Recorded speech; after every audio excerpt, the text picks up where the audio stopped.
Praise the Lord. The best wishes to you and your family members in the name of God. దేవునికి మహిమ కలుగును కాక. దేవుని నామం పేరిట మీకును మీ కుటుంబ సభ్యులందరికీ శుభాభివందనములు. Today God's promise. ఈరోజు దేవుని వాగ్దానము. ఆయన నిశ్చయముగా నేను నీకు తోడైయుందును.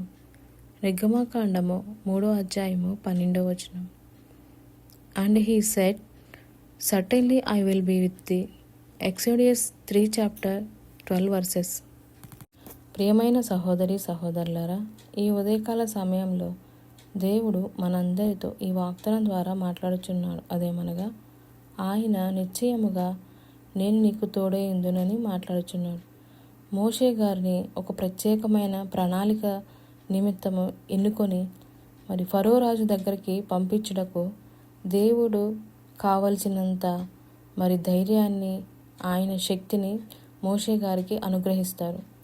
మోషే గారు ఇది నా వల్ల కాదు, నేను చేయలేనని, బలహీనుడను అని మాట్లాడినప్పుడు, నేను ఈ పని చేయగలనా అని ఎంతో దేవుని సన్నిధిలో అడిగినప్పుడు దేవుడు అంటాడు, నేను నిశ్చయంగా నీతో ఉంటాను, భయపడకము, ఎందుకంటే నీతో వచ్చేవాడు నేనే, అంటే నిన్ను ఒంటరిగా పంపించను, నేను నీతో కూడా ఉన్నానని మాట్లాడుచున్నాడు.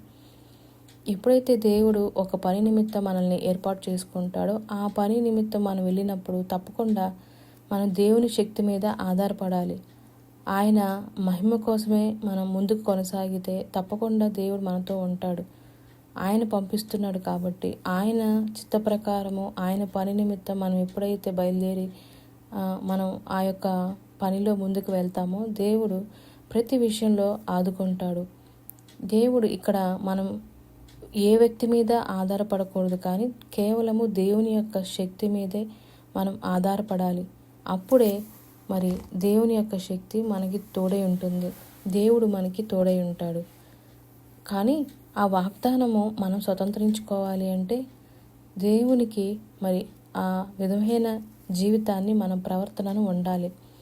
ఎప్పుడైతే మోషే గారు నీ శక్తి నాకు కావాలని అడిగినప్పుడు ఆయన ఒప్పుకుంటున్నాడు, నేను బలహీనుడను, నేను సరిపోనని.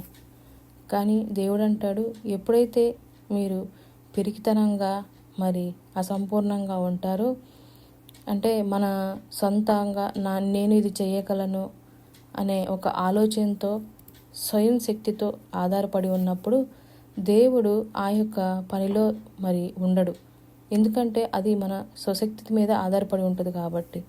అలా ఆలోచించకుండా ఎప్పుడైతే దేవుని యొక్క శక్తి మీద మనం ఆధారపడి ముందుకు వెళ్తామో దేవుని పని విషయంలో, దేవుడు తప్పకుండా ఆ పనిలో తోడుగా ఉంటాడు. అలాంటి సత్ప్రవర్తన కలిగిన జీవితాన్ని విశ్వాస యాత్రలో మనం ఉండాలి. ఎప్పుడు దేవుని సహవాసంలో మనం ఉన్నట్లయితే దేవుడు ప్రతి విషయంలో మనకి ధైర్యాన్ని, శక్తిని అనుగ్రహిస్తాడు. అలాంటి మోషే గారికి ఇచ్చిన ఆ శక్తిని, ధైర్యాన్ని మనకు కూడా కావాలి అన్నట్లయితే దేవుణ్ణి మనం ప్రార్థించాలి. ఏ పని మీదైనా వెళ్ళినప్పుడు తప్పకుండా దేవుని చిత్తాన్ని కనుగొని మనము బయలుదేరి వెళ్ళాలి. అప్పుడే ఆ యొక్క పని అంతట్లో దేవుడు మనకి విజయాన్ని అనుగ్రహిస్తాడు. అలాంటి ప్రార్థన మనము కూడా చేద్దాం. ప్రార్థన. కృపా సత్య సంపన్నుడా, ప్రేమ కలిగిన మా తండ్రి, దయమయుడా, ప్రేమామయుడైన మా దేవా, ఈ రోజు ఈ వాగ్దానం ద్వారా మాతో మాట్లాడినందుకు మీకు ఎన్నో వందనములు, స్తోత్రములు. ఈ వాగ్దానం ఎంతమంది అయితే వింటున్నారో వారి జీవితంలో వారు ఏ పని నిమిత్తమైతే బయలుదేరి వెళ్ళినప్పటికీ నీ చిత్త ప్రకారము బయలుదేరి ఆ పని నిమిత్తం ముందు కొనసాగుటకు అట్టి విశ్వాసమును, శక్తిని, నీ యొక్క తోడును దయచేయమని నజరేయుడైన యేసుక్రీస్తు అతి పరిశుద్ధ నామమున అడిగి వేడుకొని ప్రార్థించుకొనుచున్నాము తండ్రి. ఆమెన్.